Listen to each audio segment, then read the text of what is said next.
नमस्कार दोस्तों, आपका स्वागत है एक बार फिर से एक नए वीडियो में। दोस्तों, अपने भारत देश में अब एनपीआर शुरू होने वाला है। ये 2025 मार्च के बाद में शुरू हो जाएगा एनपीआर। एनपीआर क्या होता है, एनपीआर से क्या फायदे होते हैं, आम जनता को एनपीआर से क्या क्या लाभें मिलेंगे और एनपीआर से क्या लाभ मिल सकता है आम जनता को, सारी जानकारी आपको इस वीडियो में मिलने वाली है। दोस्तों, एनपीआर 2025 यानी कि मार्च के बाद में शुरू हो जाएगा पूरे भारत देश में। दोस्तों, पूरे भारत देश में जितने भी सरकारी योजनाएं हैं, उन सरकारी योजनाओं में से आप कौन कौन सी सरकारी योजनाओं का लाभ ले सकते हैं एनपीआर के माध्यम से, आपको इस वीडियो में देखने को मिलेगा। दोस्तों, एनपीआर के क्या क्या फायदे हैं, आप एनपीआर के माध्यम से आप बहुत सारी सरकारी योजनाओं का लाभ ले सकते हैं घर बैठे। यदि आप इस वीडियो को नहीं देखते हैं और पूरा वीडियो को नहीं ध्यानपूर्वक समझते हैं तो आप बहुत सारी सरकारी योजनाओं से वंचित हो सकते हैं। जब 2025 यानी मार्च के बाद में एनपीआर शुरू होगा तो आपको कौन कौन सी सावधानियां बरतनी है, सारी जानकारी आपको इस वीडियो में मिलने वाली है A to Z।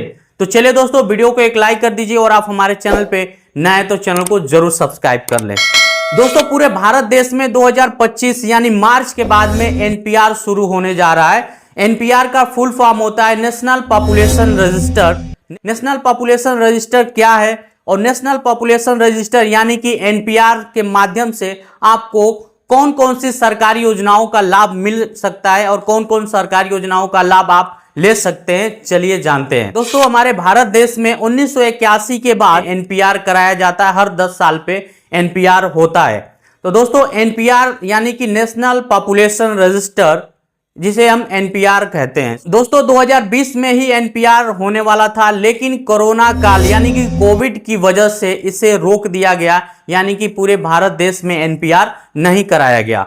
लेकिन अब जो है कि सरकार इस पे पूरी तरह से एक्टिव हो चुकी है कि 2025 मार्च के बाद में आपको एनपीआर देखने को मिल जाएगा, यानी कि एनपीआर पूरे भारत देश में शुरू कर दिया जाएगा। दोस्तों, कोविड का असर 2020 और 2021 को देखने को मिला। उसके बाद लोकसभा चुनाव आ गया, उसके बाद विधानसभा चुनाव। इसकी वजह से एनपीआर को पूरी तरह से स्टॉप कर दिया गया था, यानी कि एनपीआर नहीं कराया गया। दोस्तों, इन्हीं सभी समस्याओं को देखते हुए एनपीआर 4 साल जो है कि लेट चल रहा है। जैसे कोविड आ गया 2020 और 21 में, विधानसभा का चुनाव हो गया, जिसकी वजह से एनपीआर 4 साल जो है कि डिले चल रहा है। पूरे भारत देश में एनपीआर नहीं कराया गया। दोस्तों, अब क्या है कि 2025 मार्च के बाद एनपीआर कभी भी कराया जा सकता है पूरे भारत देश में। दोस्तों, एनपीआर होता क्या है? एनपीआर का फुल फॉर्म है नेशनल पॉपुलेशन रजिस्टर, जिसे हिंदी में जनगणना कहा जाता है। यानी कि जनगणना, जैसे आपने देखा होगा 2011 और 12 में जो जनगणना हुई थी,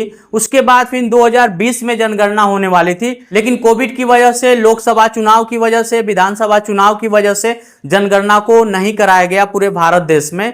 इसलिए जो है कि बहुत सारी समस्या हो रही है। और हमारे भारत देश में जितनी भी पॉपुलेशन है, यानी कि 150 करोड़ की पॉपुलेशन है, जिसमें डेटा एनालिसिस किया गया तो ये पाया गया कि हमारे भारत देश में बहुत से ऐसे लोग हैं जो गरीबी रेखा से नीचे, यानी कि बहुत से लोग जो है कि गरीब हैं, जो बीपीएल सूची में आते हैं, बिलो पॉवर्टी लाइन में आते हैं, और बहुत से ऐसे लोग हैं जो एपीएल सूची में आते हैं। दोस्तों, हमारे देश में जो पिछली जनगणना हुई थी 2011-12 की जो जनगणना थी, जिसमें बहुत से ऐसे लोग जो थे बीपीएल सूची में आए थे, लेकिन उस वक्त वो अमीर नहीं थे, उस वक्त वो गरीब थे।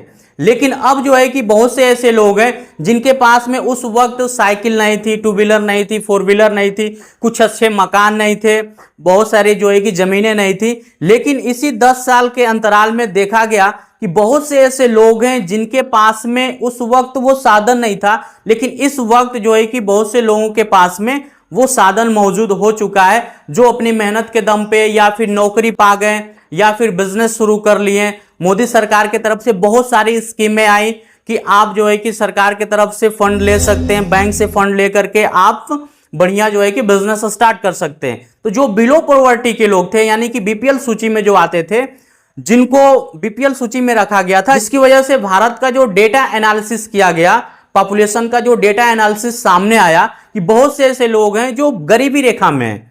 तो इस वजह से जो है कि अब जनगणना शुरू होने वाली है 2025 मार्च के बाद में, कि जो बिलो पॉवर्टी के लोग हैं उनको जो है कि एपीएल में रखा जाएगा, और जो गलती से एपीएल में चले गए थे, जो गरीब हैं, निहाय गरीब हैं, लेकिन गलती की वजह से जो वो एपीएल में चले गए, तो बहुत सारी सरकारी योजनाओं का लाभ नहीं ले पा रहे हैं। जैसे उनको जो है कि 35 किलो राशन नहीं मिल पा रहा है, केवल 5 किलो राशन मिल रहा है, जो एपीएल में चले गए, यानी कि उनको होना चाहिए बीपीएल पॉवर्टी में, यानी कि बिलो पॉवर्टी लाइन में होना चाहिए, लेकिन गलती की वजह से जो एपीएल में चले गए।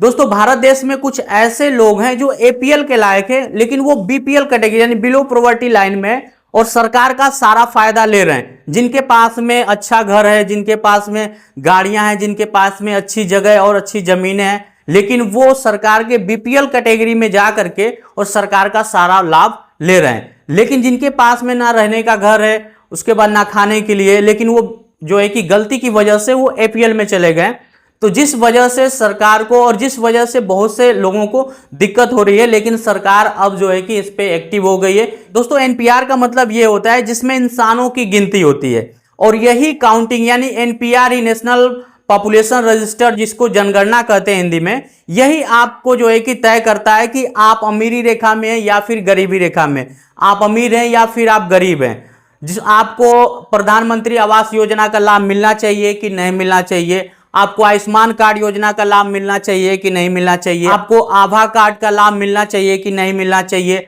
आपको 35 किलो राशन मिलना चाहिए कि नहीं मिलना चाहिए, आपको बीपीएल सूची में होना चाहिए कि नहीं होना चाहिए, आपको एपीएल सूची में होना चाहिए कि नहीं होना चाहिए। यानी कि सरकार की तरफ से जो फ्री में जितनी भी स्कीमें हैं, आपको इस स्कीम का लाभ मिलना चाहिए कि नहीं मिलना चाहिए, ये जनगणना पे ही डिपेंड होता है। दोस्तों जब जनगणना स्टार्ट होती है तो कोई ना कोई आपके घर पे आता है और आपके पूरे परिवार का नाम लिखता है, आपके घर में कितने लोग हैं, क्या करते हैं, अब कौन से जो है सरकारी नौकरी करते हैं, कौन बिजनेस करते हैं, कौन प्राइवेट सेक्टर में है, कितनी इनकम है, सलीना इनकम कितनी है, मंथली इनकम कितनी है, उसके बाद में आपके घर में टू व्हीलर कितनी है, आपके घर में फोर व्हीलर है कि नहीं है, आपके घर में ट्रैक्टर है कि नहीं है, आपके पास में कितनी जमीनें हैं, ये सारी डिटेल्स जो है कि जनगणना करते वक्त भरी जाती है। और जनगणना के ही वक्त आपको पूरी तरह से सावधानी बरतनी होती है। यदि आप बिलो पॉवर्टी में आ रहे हैं,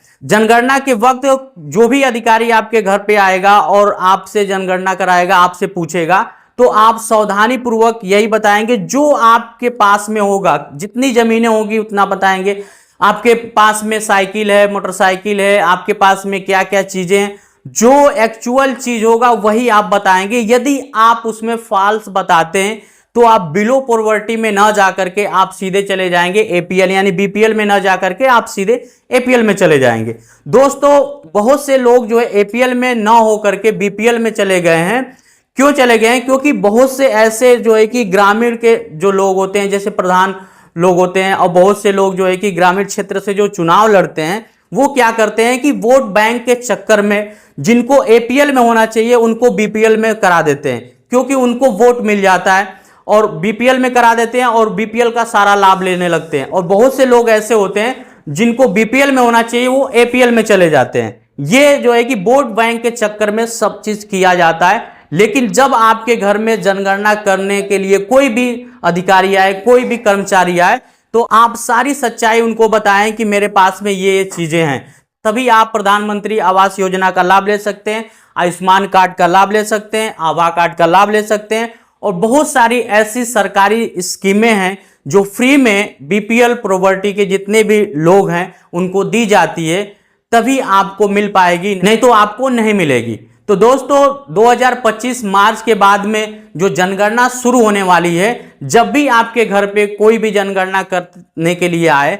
तो उस वक्त आप जो है कि सब चीज सही सही बताएं, तभी आप एपीएल से बीपीएल में आ सकते हैं और बीपीएल से एपीएल में जा सकते हैं। आई होप दोस्तों इस वीडियो के माध्यम से आज आप जान चुके होंगे कि एनपीआर का मतलब क्या होता है, और पूरे भारत देश में जो एनपीआर होने वाला है, यानी कि नेशनल पॉपुलेशन रजिस्टर्ड जनगणना जो होने वाली है, जिससे आम जनता को या जितने भी हमारे भारतवासी हैं उनको क्या क्या फायदे हो सकते हैं। दोस्तों वीडियो को अभी तक आपने लाइक नहीं किया है तो एक लाइक कर दीजिए, और चैनल को अभी तक आपने सब्सक्राइब नहीं किया हुआ है तो चैनल को सब्सक्राइब करके बेल आइकन को हिट करके ऑल पर सेलेक्ट कर लीजिए, ताकि आने वाली हर एक अगली इंटरेस्टिंग जानकारी आपको सबसे पहले मिलती रहे। दोस्तों वीडियो पे लास्ट तक बने रहने के लिए आपका दिल से धन्यवाद। जय हिंद, वंदे मातरम।